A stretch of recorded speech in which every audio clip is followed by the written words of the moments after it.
I'm very happy to announce the continuation of our question and answer video series after a gap of about 2 years. At the end of this video, I'll tell you how you can submit your questions to be answered in future videos. Recently, I received a question from Christina, who lives in Mexico. She asked, what is the role of one's intuition in gaining enlightenment? Intuition.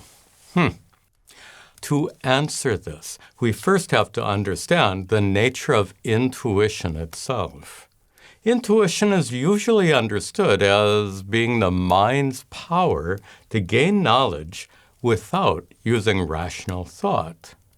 That is, intuition is an ability to understand or know something without conscious reasoning or analysis. It's an unconscious mental process that enables you to make decisions or judgments based on your prior experiences and accumulated knowledge. Intuition is often described as a gut feeling or a sixth sense that gives you some kind of insight or understanding without deliberate mental effort. For example, your intuition might tell you what someone is going to say before they say it. Or when you're lost, your intuition might give you a sense of the right direction in which you should go. Or when you're about to purchase something, your intuition might warn you that you're being cheated. But even though your intuition can help you find your way home or avoid getting cheated, the fact is, intuitions are not always correct. Your gut feeling might be right, or it might be wrong. That's hardly surprising because we all make mistakes. Yet, some people strongly believe that their intuition is always right in every situation. Maybe that's because they only remember occasions when their intuitions were correct, and they forget all the times their intuitions were wrong. So, any intuitions you might have about spiritual truths might be correct or they might be incorrect. You can't be sure.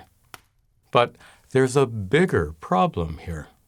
As we saw before, intuition is based on your prior experiences and accumulated knowledge. But what if the truth you seek lies outside the scope of your experience and knowledge?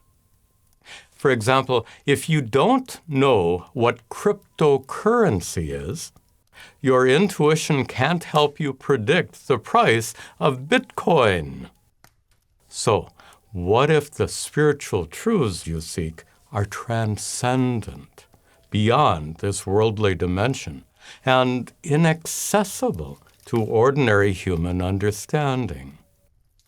Well, according to the rishis, the sages of ancient India, that is exactly the case.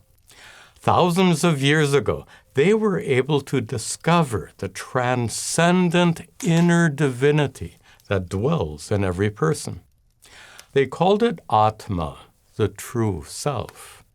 In a scripture called Kena Upanishad, one of those rishis said, "You cannot see it with your eyes, nor can you describe it with words, nor can you grasp it with your mind." His striking revelation completely dismisses the value of intuition and other means of understanding. He went on to say, rather cryptically, those who say it is known, they do not know. Those who say it is unknown, they know. But what does that even mean? Earlier in the text, the rishi described atma as shrotrasya shrotram, the ear of the ear, chakshushash chakshuh, the eye of the eye, and manaso, manah, the mind of the mind. So if you reflect on all this, it eventually becomes clear that he was referring to a fundamental inner reality, the consciousness or awareness that is your true essential nature, your nature as an awareful being. That consciousness enables you to be aware of what's happening right now all around you, as well as what's happening inside your mind. Objects in the world and thoughts in your mind are all known to you, and you are the conscious knower. As the conscious knower, you are categorically different from all that's known. That's what the rishi meant. Those who say that consciousness is known, like an object, they do not know. Those who say that consciousness is unknown, because it's not an object, they know. Consciousness is unknown in the sense that it's not an object you can perceive with your five senses or know with your mind. The rishis discovered that consciousness, the consciousness present in your experience right now, has a vast hidden dimension. It's like an iceberg that's mostly hidden under the surface of the sea, except for a little part protruding from the water. The full nature of your consciousness is concealed or covered by a so-called veil of ignorance. According to the rishis, your consciousness is actually unborn, uncreated, limitless, vast, and utterly untouched by worldly suffering. That's why it's called the inner divinity. Unfortunately, when you fail to recognize that inner divinity, you become subject to suffering. How? Suppose a man who is homeless and penniless happens to be the rightful heir to a vast fortune, but he doesn't know his true wealth because no one can find him and give him the good news. So, even though that fortune already belongs to him, it can't help him escape the suffering he experiences living on the street. In the same way, your consciousness is already uncreated, limitless, and free from suffering. But if you don't know that, if you fail to recognize your true divine nature, how can it help you?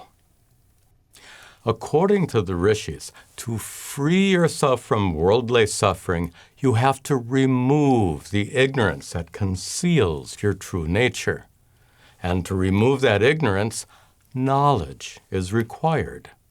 A special kind of knowledge of atma, the true self.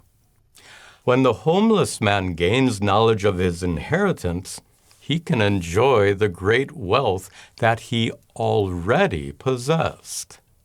In the same way, when you gain knowledge of atma, your true self, you will reap the blessings of your already existent divine nature. So then, how can knowledge of atma be gained? Well, how do you gain other kinds of knowledge? You learn from teachers, from books, and from instructional videos like this one.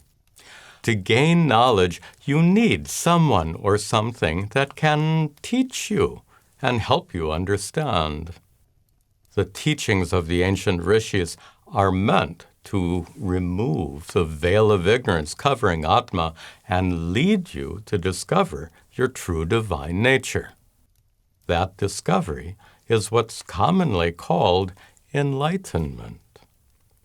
But then, how did the ancient rishis make that discovery in the first place? they had no access to teachers or books or instructional videos like this one. Their discovery was a result of deep meditation, along with intense self-inquiry and a special kind of intuition. Normal intuition is based on your prior experiences and accumulated knowledge. But the rishis were spiritual geniuses. They were blessed with an extraordinary kind of intuition, an intuitive ability that's often considered to be the result of divine inspiration. If you happen to be as blessed as those rishis, perhaps your intuition could lead you to enlightenment. But fortunately, there's no need to depend on intuition if you have access to proper teachings and skillful teachers. If you're lost somewhere, you don't have to rely on intuition if a fellow traveler can show you the way. And if that traveler accompanies you to your destination, it's better yet. So, instead of relying on intuition, it's better to take guidance from a teacher who has already discovered what you want to discover. A teacher who can accompany you on the path of spiritual growth and lead you to discover your true divine nature.